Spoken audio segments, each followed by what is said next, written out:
It's Susan from Worldpeacefull, and I'm now going to talk about the New Earth or First Earth Battalion. I have spoken about Jim Shannon in a previous video where he created the New Earth Army. It's known as that, as also the First Earth Battalion.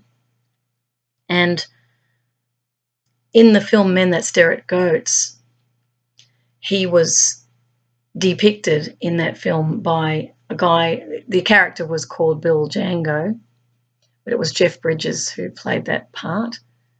And George Clooney was also in the film. And it was about this special unit set up in the US military. So I'm going to read about this to try and also create some hope within the military as well, because I'm sure they must be feeling very confused about leadership, confused about the crimes, confused about their own personal liability when they are fighting as soldiers, if those wars turn out to be illegitimate or crime scenes. And so there are alternative ways of seeing how we could utilise the best in the military. So this is actually written by Jim Shannon, who was in that film, who was depicted in the film Men That Stare at Goats. Post-Vietnam 1978 was a time where military morale and enrolment were at an all-time low. During this period, the US Army needed to drastically shift approaches and prepare to defeat a vastly larger Soviet force in Europe. Army leaders called upon officers to develop needed creative approaches to dealing with this challenge. They were encouraged to fully explore the Army's be all that you can be philosophy. In response, US Army Lieutenant Colonel Jim Shannon created the First Earth Battalion that collected new technologies to support a conceptual prototype of the soldier of the future. Shannon was inspired by the human potential and advanced human performance movements and drew many of his ideas from these fields and from the time he spent at Esalen Institute. Many senior generals in the Army backed Shannon because he was a bold example of what a young officer could do creatively. The word spread and other elements within the Army became more boldly involved in testing ideas that were on the edge. They came to call him the lightning rod. Like any endeavour that involves studying new ideas, some of the ideas panned out and others did not. The larger story is that the US Army is one of the most creative organisations in the world, and that it must continue to be so in order to deal with the radically different missions it must prepare for. Few people understand the reality because of the rigid prototype the media has created around military culture. So what is evolutionary tactics? Jim Shannon delivered his ideas about the First Earth Battalion through his illustrated field manual, Evolutionary Tactics, which offered a 21st century vision of the soldier of the future. Evolutionary Tactics was published by the Army in 1978. The manual was modelled after the popular Whole Earth catalogue with illustrations of advanced human performance skills. It is credited with kickstarting a very creative surge in activity in the US Army. Army commanders adopted the elements that served them. There was no one cookie-cutter solution. Original copies have become something of a collector's item. Since that time, tens of thousands of copies have been downloaded from the internet by fans across the globe. The archetype used in the manual is the warrior monk, who is invincible in war but very persuasive in peace. We see this model in action in the Middle East today. So who are the men who stare at goats? The movie evolved from a book of the same title written by British satirical writer John Ronson.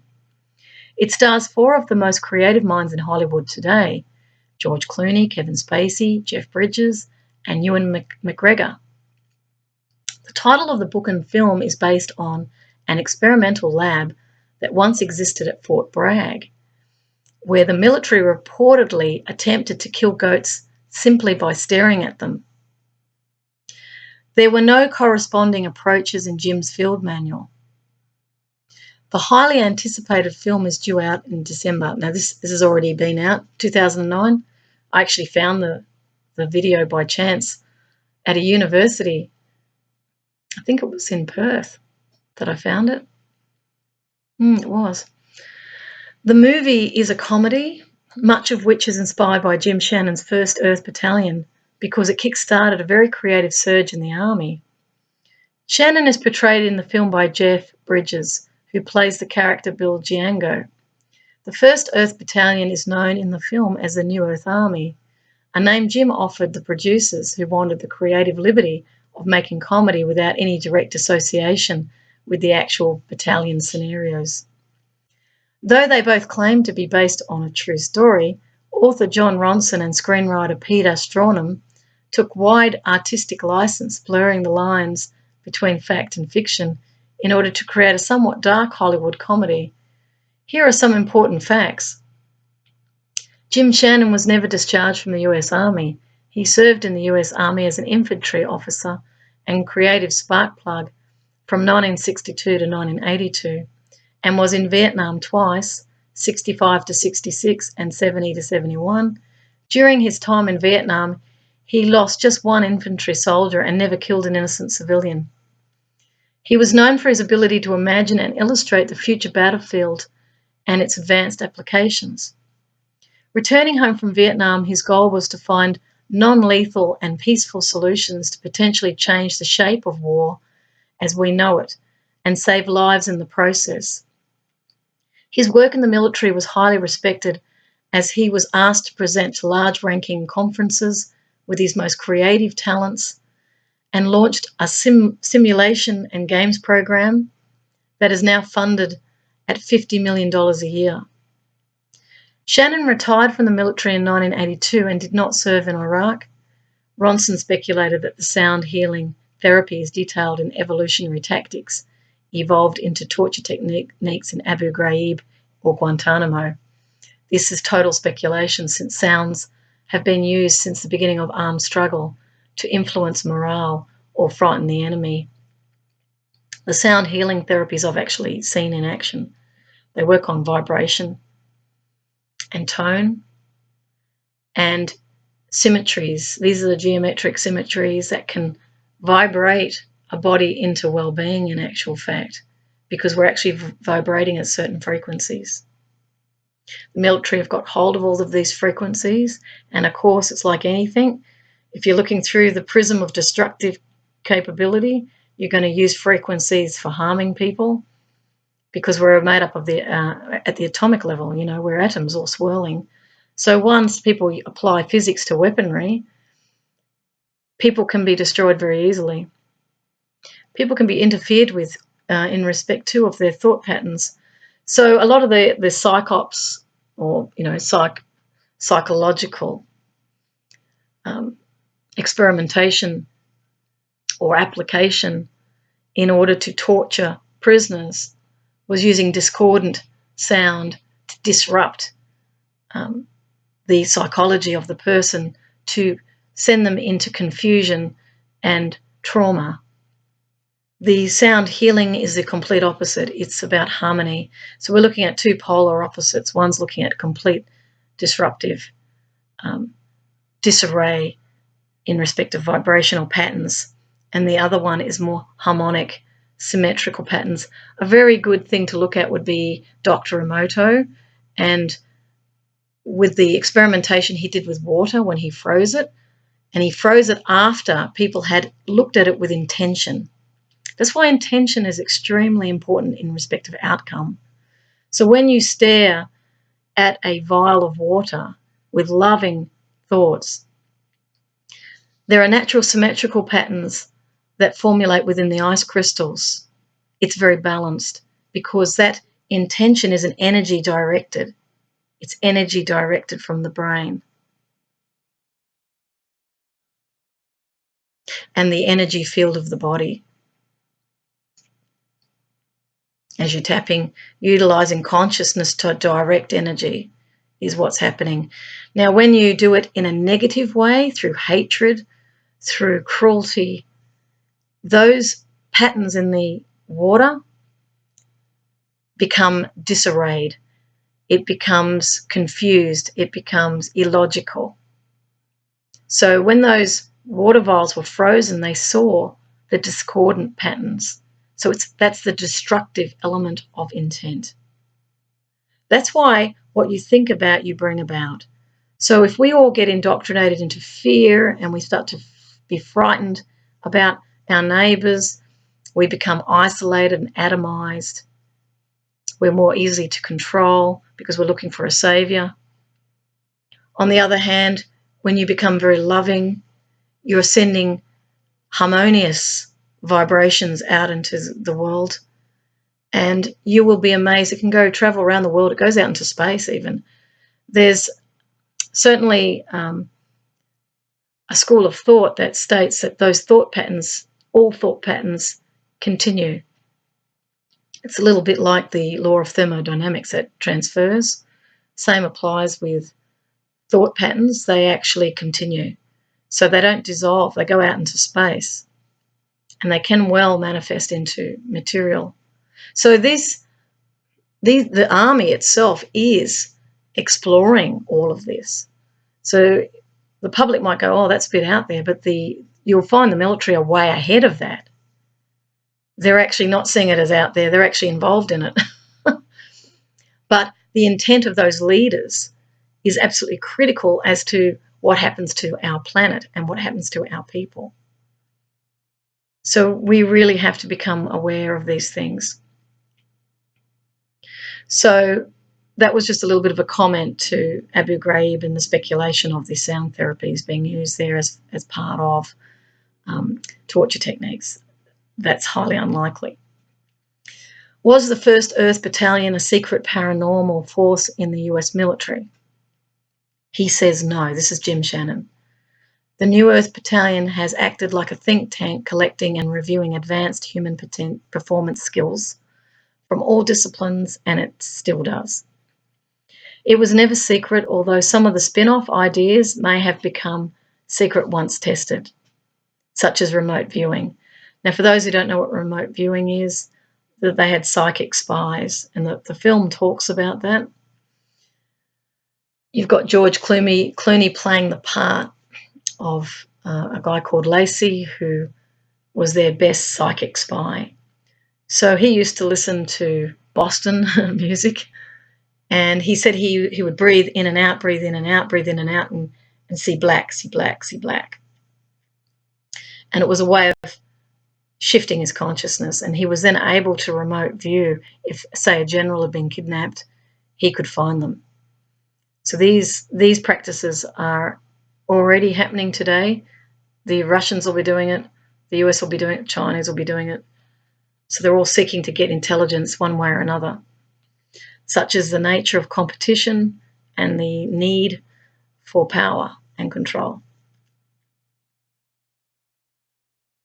It was never secret, he says. The think tank is still active and provides advanced human performance solutions for soldiers planet-wide.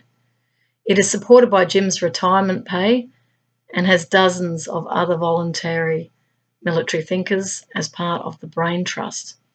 Paranormal sensibilities possessed by soldiers can increase survival rates on the modern and very complex battlefield.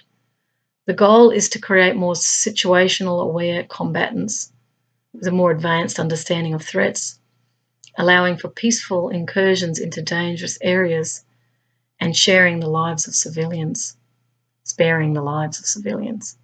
So there's no targeting. There's no argument around if people are not engaged in hostilities but associated with armed groups. In this sort of narrative, all civilians are spared. Just want to go into that for a moment.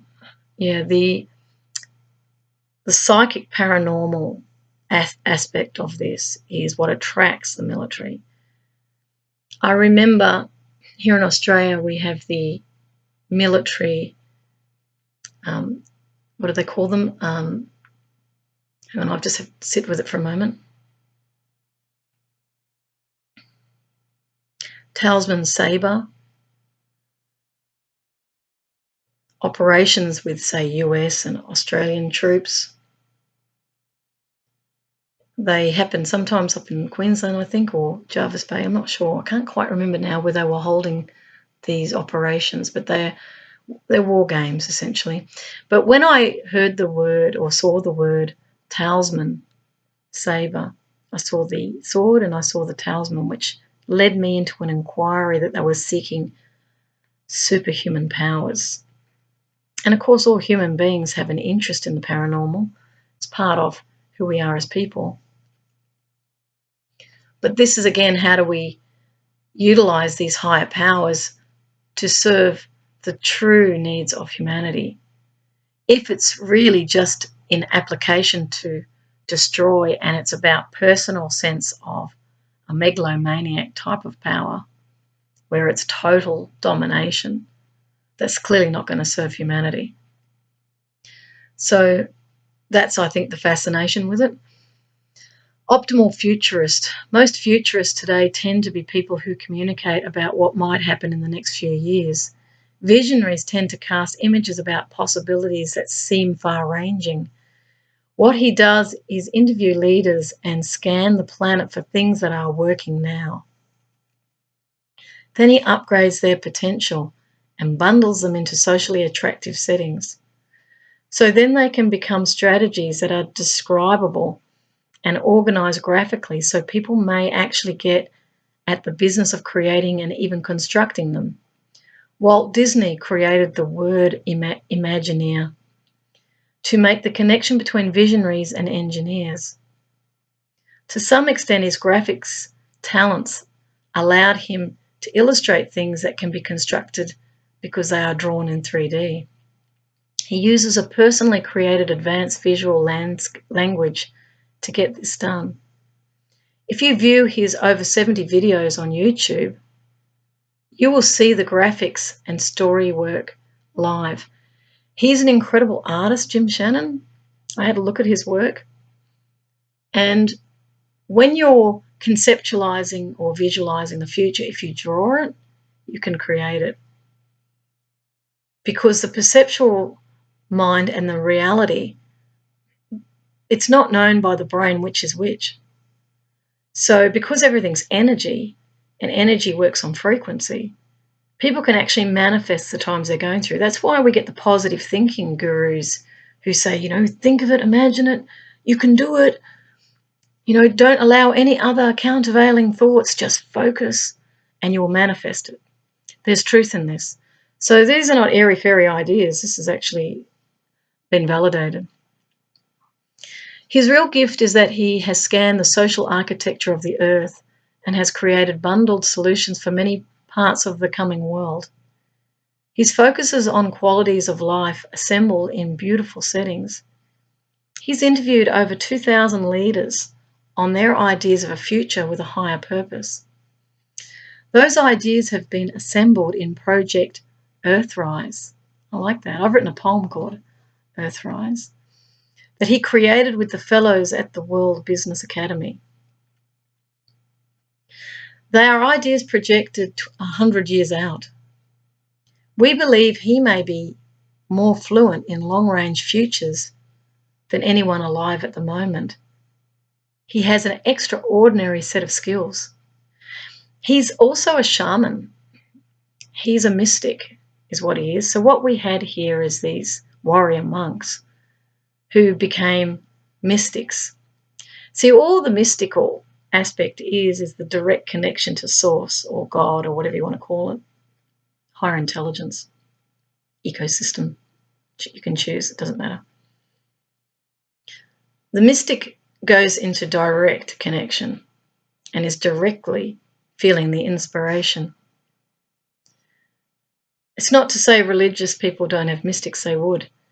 But often people seek out a religion because they're wanting to know God.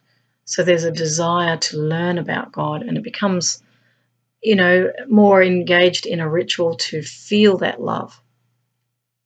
And, I don't think the higher power cares which way you go about it. It's about sensing that oneness with life itself, breaking through the ego that's always self-serving, which is by design in respect of the way that we're living on a planet. We're all separate from each other. But the invitation with the mystical way, or the way, is reunification with our true nature, which is the oneness. That is the invitation. Jim Shannon was a mystic. He had that vision in Vietnam when he was shot, and he saw the Asian woman speak to him and say, "The gentleness is the strength." And for those who are watching this video, I want you to really feel those words. Gentleness is not weakness. There's a softness in gentleness. There's a patience in gentleness. And there's a very deep sensitivity in gentleness, where you're not roughing people up. You're not forcing your way. You're gently harmonizing with the world around you. I actually do have a role model in my own life. My stepfather is like this. He's not at all an aggressive man. He's very, very kind, and he serves my mum. She's very lucky. She's got a man who loves to serve, and he is Christian. But he's a real one.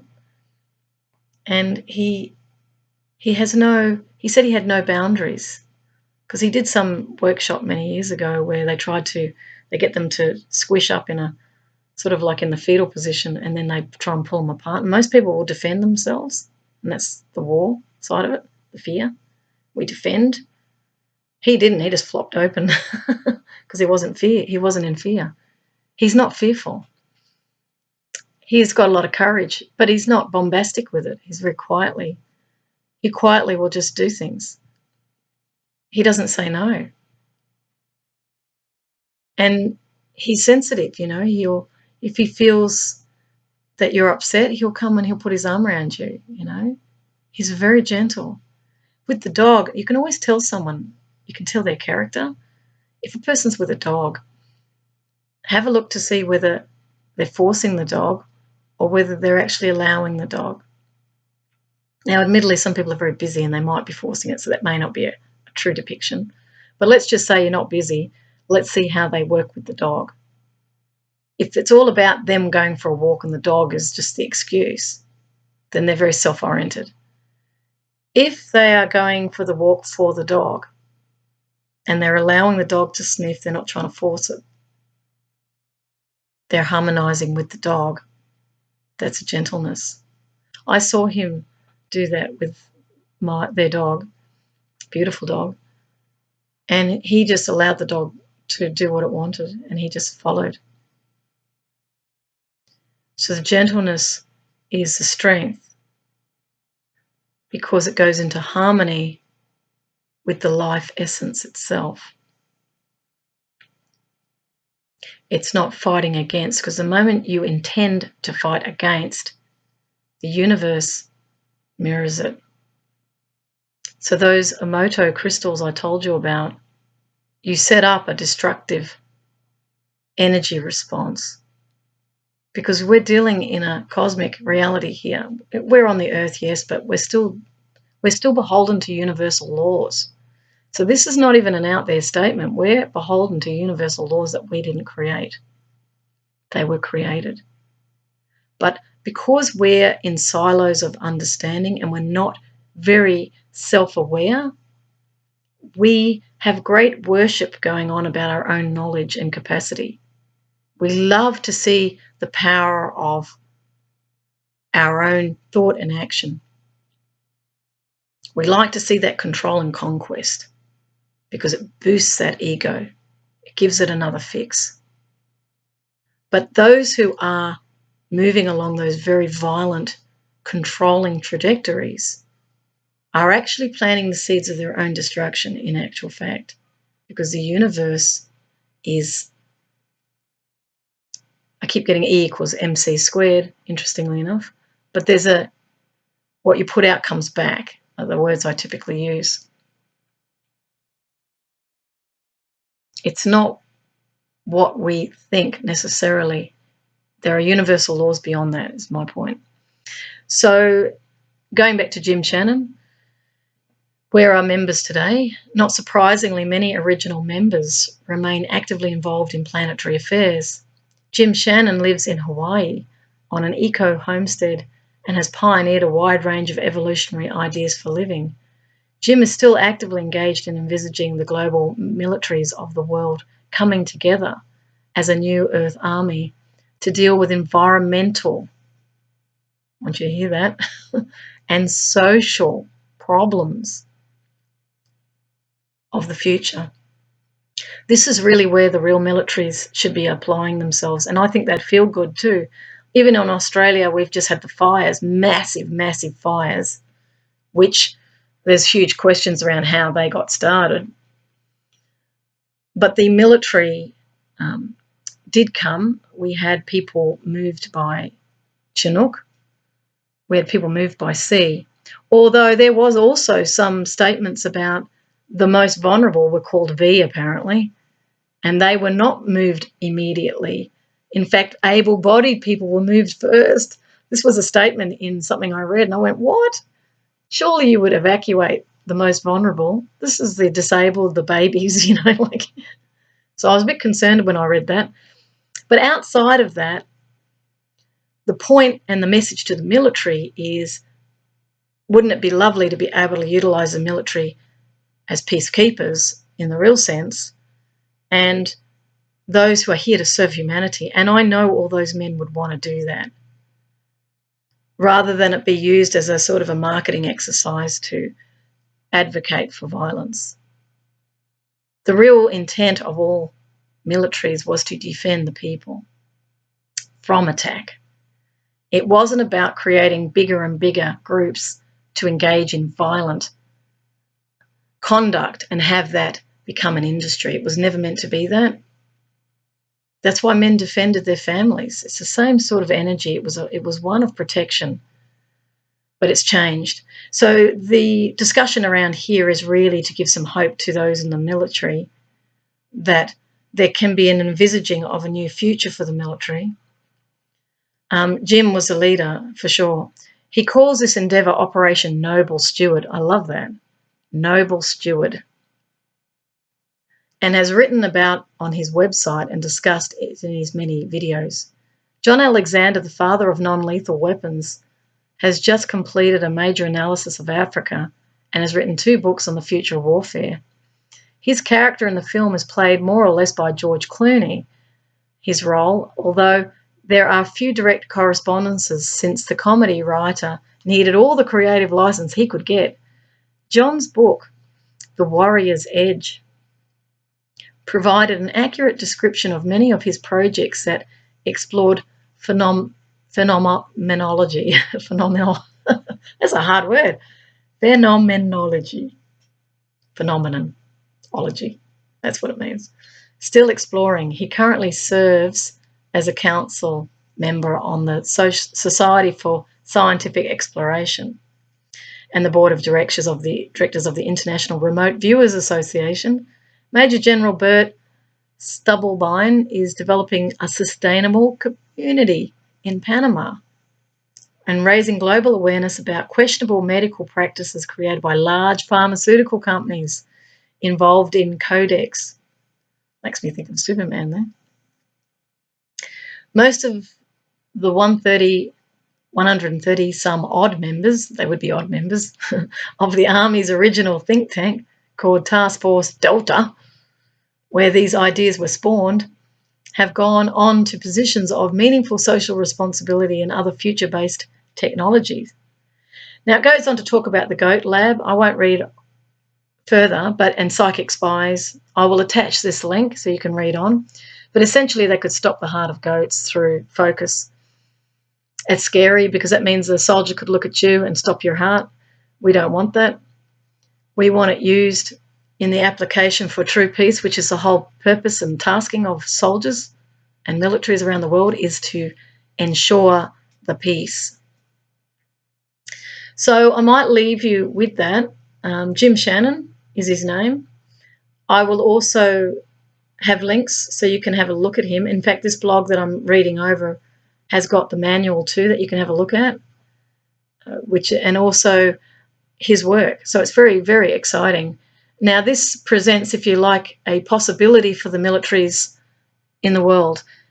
If they're finding within their ranks they're starting to get really concerned about the illegality at the top, which has certainly been outed by former CIA, former FBI, former military. People are speaking up very courageously, and what it's doing is it's raising awareness that there's a problem here. And there's also mental health issues that need to be dealt with. So that sort of the blind following the blind is not a good idea if we want a future that's sustainable in truth. So I'll leave you with the evolutionary tactics of the 1st Earth Battalion. And it's a military I'd certainly join if it was available, because I like that. I like that idea of, but I wouldn't want to be involved in the weapons side of it. It's not my nature.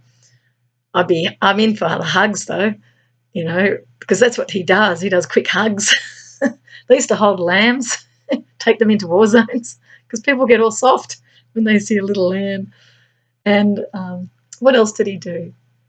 Oh, they used to give flowers as well. And of course, in the Second World War in Poland, the civilians were actually putting flowers in the sort of the barrel of the guns to the soldiers, as they were trying to make peace. You see, peace is a great thing. This is not a woolly notion. It's what we all can do when we finally decide we've had enough of the pain and we actually want gross national happiness at the end. We don't need gross domestic product. It's gross national happiness. I just want to reinforce that. The whole GDP thing, the whole point of economics, I'm trained in the area, was to make people happy. But they're clearly not happy with 1 in 4 having mental health problems, including those at the top. What we really want is gross national happiness. All our endeavours must lead towards that, or some might call it the well-being. In New Zealand, they've got a well-being budget, so they're starting to focus on the health and well-being of the citizens, which is the true purpose and tasking of government. So may this video be of great service to you. I send great love to all the militaries in the world. And my feeling too is to go to even those who are spinning off from that. I want to send love to you as well. May you utilise those skills and capabilities for the betterment of humanity, because we really need people to work for the highest good of all of us. Otherwise, we may not have a new Earth or an Earth or a renewable Earth. So we hope you jump on board this Earth ship. Take care. Bye.